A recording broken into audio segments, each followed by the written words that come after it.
Hello everyone, welcome back to my channel. So guys, आज की इस वीडियो में मैं आप लोगों के साथ 10 राइटिंग टास्क 2 के टॉपिक शेयर करूंगी आप लोगों के साथ। आपको आइडियाज भी इसी वीडियो में बताऊंगी और कुछ जो मेन आइडिया है जिससे आप 7 बैंड अचीव कर सकते हैं वो भी मैं आप लोगों के साथ इसी वीडियो में शेयर करूंगी। सो इस वीडियो में बने रहिएगा, एंड तक वीडियो को देखते रहिएगा। बहुत ही ज्यादा इंपॉर्टेंट और काफी हेल्पफुल वीडियो होने वाली है उन स्टूडेंट्स के लिए जिनका विद इन 2 मंथ्स में एग्जाम है।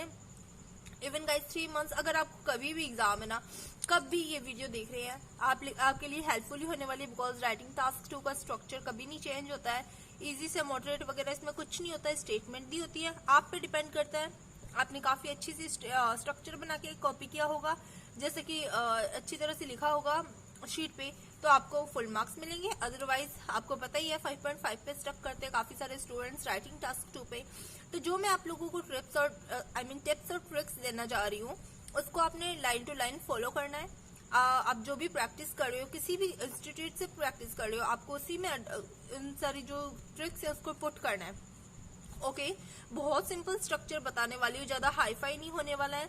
जो एवरेज स्टूडेंट्स हैं, जो थोड़ा मॉडरेट लेवल के हैं, उनको भी बहुत आसानी समझ आएगा। और जिनके 7 बैंड तक की राइटिंग है वे भी अपना 9 बैंड तक अचीव कर सकते हैं। सो स्टेटमेंट देखिए, some people think that no one should be allowed to work after the age of 65. Others says that people should be allowed to work for as long as they want to. Which of these arguments do you agree or disagree with? So guys, इसके लिए सबसे पहले आपने trick कौन सी follow करनी है? Just start. Okay, जैसे आप स्पीकिंग में क्यू कार्ड नहीं प्रिपेयर करते है ना, वैसे जस्ट आपने स्टेटमेंट पढ़नी है। तो क्या हुआ, सम पीपल यानी कि 2 स्प्लिट इसका होगा ना कि जो वर्क है वो 65 के बाद में नहीं करना चाहिए और कुछ कहते करना चाहिए। तो आपको पॉइंट बनाने हैं। फर्स्ट, क्यों नहीं करना चाहिए? कैपेबिलिटी उनकी हट जाती है, ठीक है ना। फर्स्ट पॉइंट इस तरह से, पहले क्या करना, पॉइंट क्रिएशन। पहले डिसएडवांटेज वाले पॉइंट बना लेने हैं, फिर एडवांटेज वाले, ठीक है ना। अब जस्ट जैसे कि हम इस आइडिया से ऑब्जर्व करेंगे, तो फर्स्ट ऑफ ऑल देखिए क्यों नहीं बनानी चाहिए 65 के। पहले क्या होगा कि उनकी जो है कैपेसिटी नहीं रहती है ना, तो कैपेसिटी के बारे में हो गया। और सेकेंड हो गया भी उनकी, हम बोल सकते हो कि फिजिकल कंडीशन वैसी नहीं रहती, और साथ में अब उनको जो है जो रेस्ट ऑफ टाइम है अपने ग्रैंड चिल्ड्रंस के साथ स्पेंड करना चाहिए।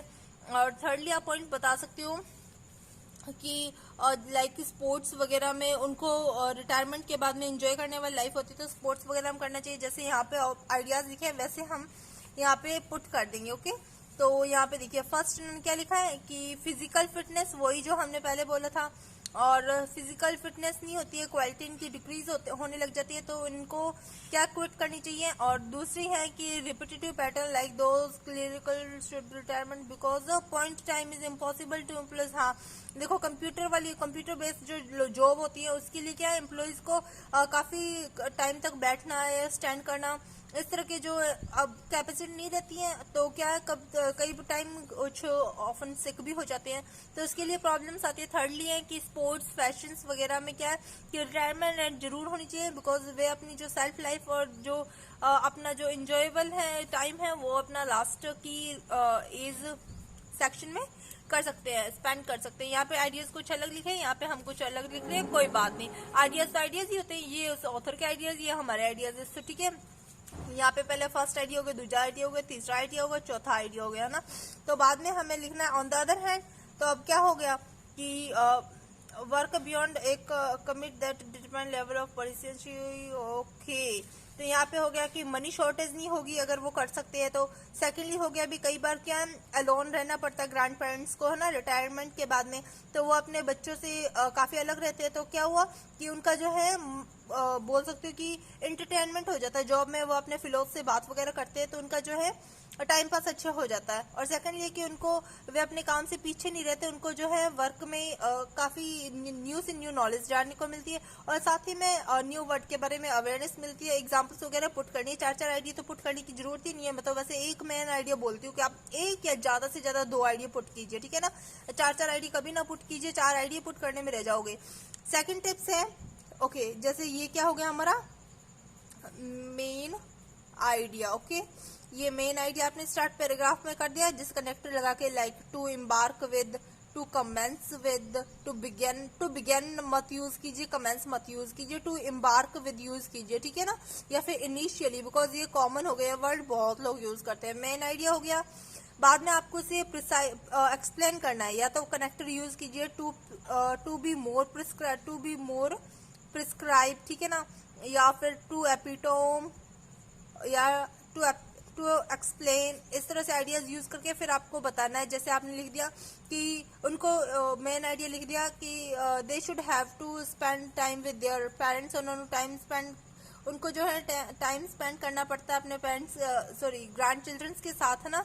तो क्यों करना पड़ता है? Because whole life they spend in to service their self, उन्होंने अपनी खुद को सर्व करने में टाइम लगा दिया, पूरी जिंदगी का बहुत कमाया, है ना, 65 तक।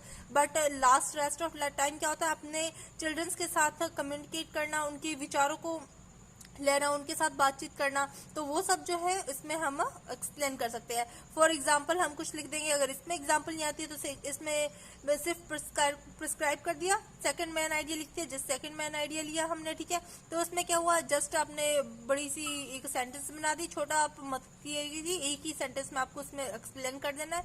और सेकंड में आपने लिख दिया फॉर इंस्टांस, ठीक है ना, या फॉर एग्जाम्पल, या फिर टू एपिटोम, इस तरह से आपने एक में प्रिस्क्राइब कर देना, एक में एग्जाम्पल दे देनी। ये हो गया BP1। BP2 में भी आपको इस तरह से करना है। और जो कंक्लूजन होता है वो तो सिंपल, आपने पता ही है, आपको खुद का आइडिया देके ऑल दो ये वाली स्ट्रक्चर लगानी है, all that has some disadvantage और you can say adverse influence, still I believe that and that, okay. तो ये सब कुछ होता है। चलो इसे हम पढ़ लेते हैं। सबसे पहले, government and private institutes all over the world have prescribed retirement age that is usually around 65 years. There has been a rising debate if this is a good idea or people who are fit and healthy should be allowed to continue this age as well. In my opinion, retirement age should be decided on the basis of the nature of job one is engaged in and also with the respect of proficiency of one possesses, okay. Firstly, in the case of jobs that require intense physical fitness like the field jobs in army, navy and air force, it is essential that there is a fixed retirement age so that the quality of service is not affected. Secondly, jobs that have a very repetitive pattern like those in the clerical departments of a government official should have a strict retirement policy, because after a point in time it is impossible for employees to keep up the standard of results required, okay. Thirdly, the fields such as sports and fashions, even though there is yet individuals know that they have short cell life as their youth passes them. So guys, ये सारा कुछ देख लो, इसमें लिखा हुआ है वही ideas है जो मैंने आपको बताए हैं। इसमें थोड़ी एग्जांपल्स नहीं पुट किया, बट आपको एग्जांपल्स भी पुट करनी है, तो इसका आप स्क्रीनशॉट ले सकते हैं। और डिटेल्ड वीडियो देखने के लिए चैनल को सब्सक्राइब कीजिए, और साथ ही में इस तरह की इंफॉर्मेटिव वीडियोस देखने के लिए चैनल पे विजिट कीजिए। Thank you so much guys. आज मैं थोड़ा लेंथी वीडियो बनाने की नहीं सोच रही हूँ, इसलिए, वरना 20 मिनट्स के अराउंड में एक राइटिंग टास्क 2 आपको एक्सप्लेन करने की नेक्स्ट वीडियो में कोशिश करूंगी। Thank you so much video को अंत तक देखने के लिए। मिलते हैं नेक्स्ट वीडियो में। Till then bye bye, best of luck for your preparation.